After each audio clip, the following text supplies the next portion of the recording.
반갑습니다. 독자 여러분. 우리는 항상 즐겁습니다. 스필가 김용순 씨의 산문집 유리 인형을 읽어 드리겠습니다. 시계바늘 속임수 김용순. 그 일을 생각하면 나는 지금도 아릿한 자괴심을 달랠 수가 없다. 장난꾸러기 아이들이 속임수에 넘어가서 15분도 넘게 수업을 앞당겨 끝냈던 어리석음. 열심히 수업을 진행하고 있는데 사무실에서 계속 전화벨이 울리다가 끊기고 다시 울리고 그러기를 5분 이상 반복됐다. 수업 중에 전화를 받지 않는 것은 상식이다. 하지만 고집세게 울리는 벨이 심상치 않다 싶어 아이들에게 양해를 구하고 전화를 받았다. 의외에도 대수롭지 않은 내용이라 기억도 안 나는데 수업 중이라고 해도 상대방은 같은 말을 자꾸 되풀이하며 시간을 끌었다. 그렇다고 무례하게 끊을 수도 없었다. 교실에 돌아오니 아이들은 벌써 책가방을 꾸리고 있었다. 왜들 이러니? 끝났어요. 시계 봐요. 아이들이 항의하듯 일어서서 손가락으로 시계를 가리키며 싱글싱글 웃었다. 4시 53분. 벌써 그렇게 되었는가? 다시 보아도 짧은 바늘은 5라는 숫자에 긴 바늘은 11에 거의 가 있었다. 끝날 시각에서 3분이나 초과한 것이다. 학습 진도에 차질이 있었지만 다음 시간에 들어올 학생들 때문에 연장 수업을 할 수는 없고 해서 어쩔 수 없이 보내야 했다. 어림컨대 무려 15분이라는 시간을 전화 받는데 빼앗겼다. 전화를 건 사람에게는 15분이지만 10여 명 아이들이 학습 결손을 계산하면 150분을 그 사람이 축낸 셈이다.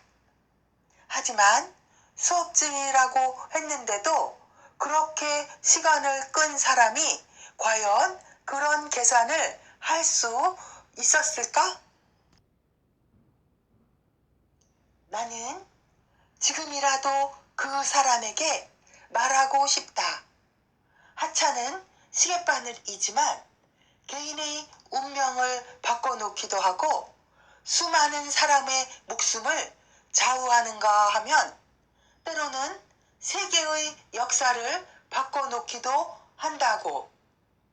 단 1초의 여유도 주지 않고 닫히는 전동차의 출입문을 생각해 보자. 한가한 사람에게는 1초라는 시간은 무의미하다.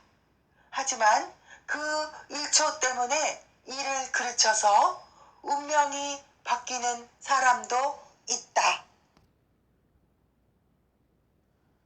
6.25 때 한강다리 폭파주의를 한 장교의 시계가 5분만 늦게 갔어도 수백 명의 인명을 구하고 2차 대전 당시 히로시마의 원자탄 투하를 지휘한 지휘관의 시계바늘이 5분만 게으름을 피웠어도 수천 명의 목숨을 구했을 것이다. 추상적이기는 하지만 시간의 흐름은 우주의 질서를 지배하는 절대적인 권력자이다. 나는 그래서 가끔 시계가 신처럼 여겨질 때가 있다. 한 번도 건너뛰는 일 없이 뚝딱뚝딱 하는 신의 맥박을 따라서 한 생명체가 신생, 성장, 쇠멸을 반복하고 계절이 바뀌는가 하면 지구에서는 화산이 폭발하고 외기권에서는 거대한 천체가 궤도를 벗어나 유성이 되기도 한다. 그러한 절대 세력의 표상인 시계바늘을 아이들이 함부로 돌려 놓았다는 것을 알아차린 것은 아이들이 교실을 나가고 나서 10여 분이 지난 뒤였다. 다음 수업은 정각 5시에 시작되는데 그 수업을 받을 아이들은 밖에서 빈둥거리고 들어오지 않는 것이었다. 너희 왜 안 들어와? 수업 시간이 다 되었는데. 내 딴에는 제법 호통치듯 큰 소리로 말했을 것이다.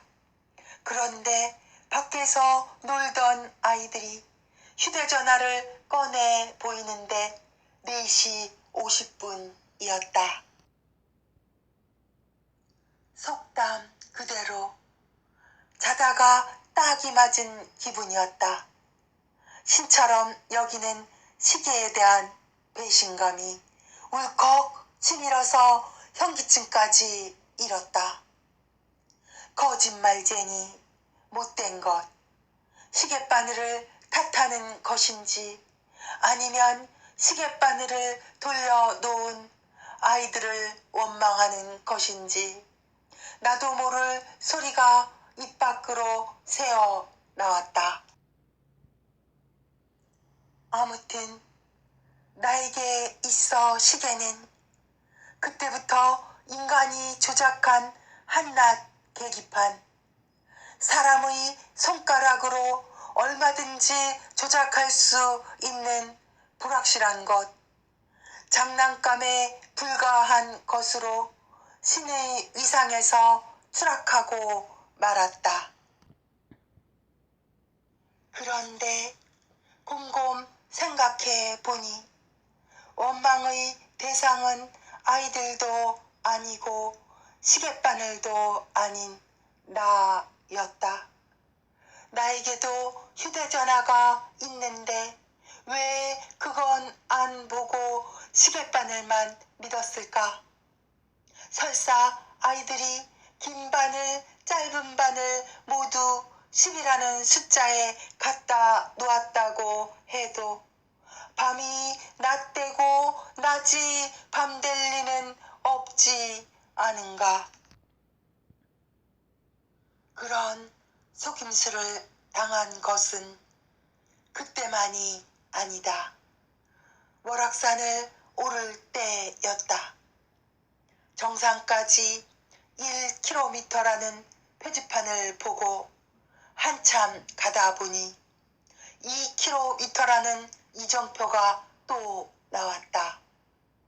길을 잘못 들었나 싶어서 돌아오다가 뒤에 오는 사람들에게 물으니 바로 저기라고 손가락으로 가리켰다.